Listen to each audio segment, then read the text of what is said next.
নমস্কার বন্ধুরা, আমাদের চ্যানেলে মমস কিচেন ক্রনিকলসে আপনাদের সবাইকে স্বাগত। আমরা এখানে আরেকটা রান্না নিয়ে উপস্থিত হয়েছি। আপনারা দেখে বুঝতেই পারছেন যে আমরা এখানে কি রান্না করতে চলেছি। এটা ঠিক আলুর দম নয়, এটা হচ্ছে আলু পটকা। আমরা ছোটবেলায় স্কুলে অনেক এরকম খেয়েছি আলু পটকা, এখন অবশ্য ঠিক পাওয়া যায় না। আমাদের পুরোনোর সময় বেশ এটা স্মৃতি হিসাবে রয়ে গেছে, আজকে ওটাই বানানোর চেষ্টা চলছে। তাহলে দেখতে থাকুন কি করে সেটা করা হয়। এবার আলু পটকা বানানোর জন্য কি কি লাগছে সেটা একটু বলে দেওয়া হোক। যে আমরা নিয়ে নিয়েছি এখানে 1 কিলো আলু সেদ্ধ করে রেখে দিয়েছি, আর এখানে আদা রসুন কাঁচা লঙ্কা পেস্ট করে একসাথে রেখে দিয়েছি, আর এখানে রয়েছে 2টো পেঁয়াজ যেটা পেস্ট করা আছে, হলুদ গুঁড়ো, আর রয়েছে জিরে গুঁড়ো, আর নিয়ে নিয়েছি একটা গোটা টমেটো যেটা আমরা এখানে পেস্ট করে নিয়েছি। এবার তাহলে চলুন দেখা যাক রান্নাটা কি করে করা হয়। কড়া গরম করে আমরা এখানে তেল দিয়ে নিয়েছি। এবার এক এক করে উপকরণগুলো দিয়ে নেবো আলু পটকার জন্য যেগুলো লাগবে, এবং এইভাবে যদি আলু পটকা আপনারা করেন খেতে অবশ্যই খুব ভালো হবে এবং খুব সহজ উপায় আলু পটকা করার রেসিপি এটা। এবার দিয়ে নেবো পেঁয়াজ বাটা যেটা রয়েছে, পেঁয়াজ বাটাটা দিয়ে নেবো।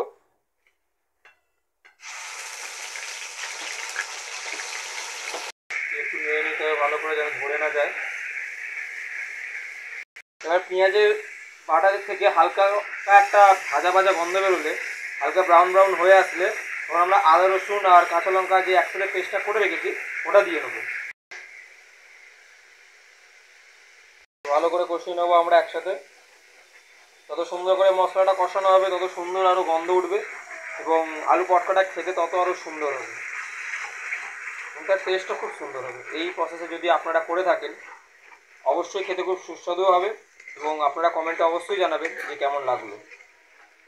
এবার আমরা এখানে একটা মশলা পেস্ট বানিয়ে নিয়েছি, জিরে গুঁড়ো, কাশ্মীরি লঙ্কা আর হলুদ নিয়ে একটুখানি জল নিয়ে পেস্টটা বানিয়ে নিয়েছি। এইভাবে মশলাটা জলে গুলে দিলে স্বাদটা আরও সুন্দর হয় এবং কালারটা খুব ফুটে ওঠে। আপনারা এইভাবে ট্রাই করতে পারেন, অবশ্যই ভালো লাগবে। আমরা এবার কষিয়ে নেবো ভালো করে।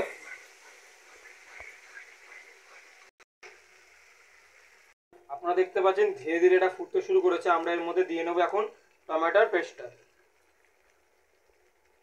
ভালো করে নেড়ে নেবো। দিয়ে নেবো স্বাদ মতো নুন। আপনারা দেখতে পাচ্ছেন কত সুন্দর কালারটা এসেছে মশলাটা। আপনারা যত কষতে থাকবেন আরও কালারটা তো সুন্দর বেরোবে এবং তত খেতে আরও সুস্বাদু হবে। এই প্রসেসে যদি খুব সহজ উপায় আলু পটকা রান্না করতে চান অবশ্যই ফলো করবেন, খেতে অবশ্যই ভালো লাগবে। এবং আপনাদের কেমন লাগলো সেটা অবশ্যই কমেন্টে জানাবেন। লাইক সাবস্ক্রাইব শেয়ার করতে ভুলবেন না। আমাদের মশলা প্রায় কষা হয়ে এসেছে পুরো, আপনারা দেখতে পাচ্ছেন ফুটতে শুরু করে দিয়েছে, কালারটাও কত সুন্দর হয়ে এসেছে। এবার আমরা সেদ্ধ করা আলুটা দিয়ে নেবো। আমরা এবার আলুটা ঢেলে নিচ্ছি। ভালো করে মশলাটার সাথে আলুটা আমরা কষিয়ে নেবো, চারদিক দিয়ে মাখিয়েও নেবো যেন আলুর গায়ে ভালো করে মশলাটা লেগে যায়, যাতে খেতে আরও সুস্বাদু হয়ে ওঠে। সহজ উপায়ে সুস্বাদু আলু পটকা যদি খেতে চান এবং তার প্রসেস জানতে চান এই ভিডিওটা অবশ্যই দেখবেন, আর ভিডিওটা দেখে কেমন হয়েছে সেটা অবশ্যই জানাবেন এবং আপনাদের এটা খেতে খুব ভালোই লাগবে। লাইক শেয়ার সাবস্ক্রাইব করতে ভুলবেন না। আমাদের আলু পটকা প্রায় হয়ে এসেছে।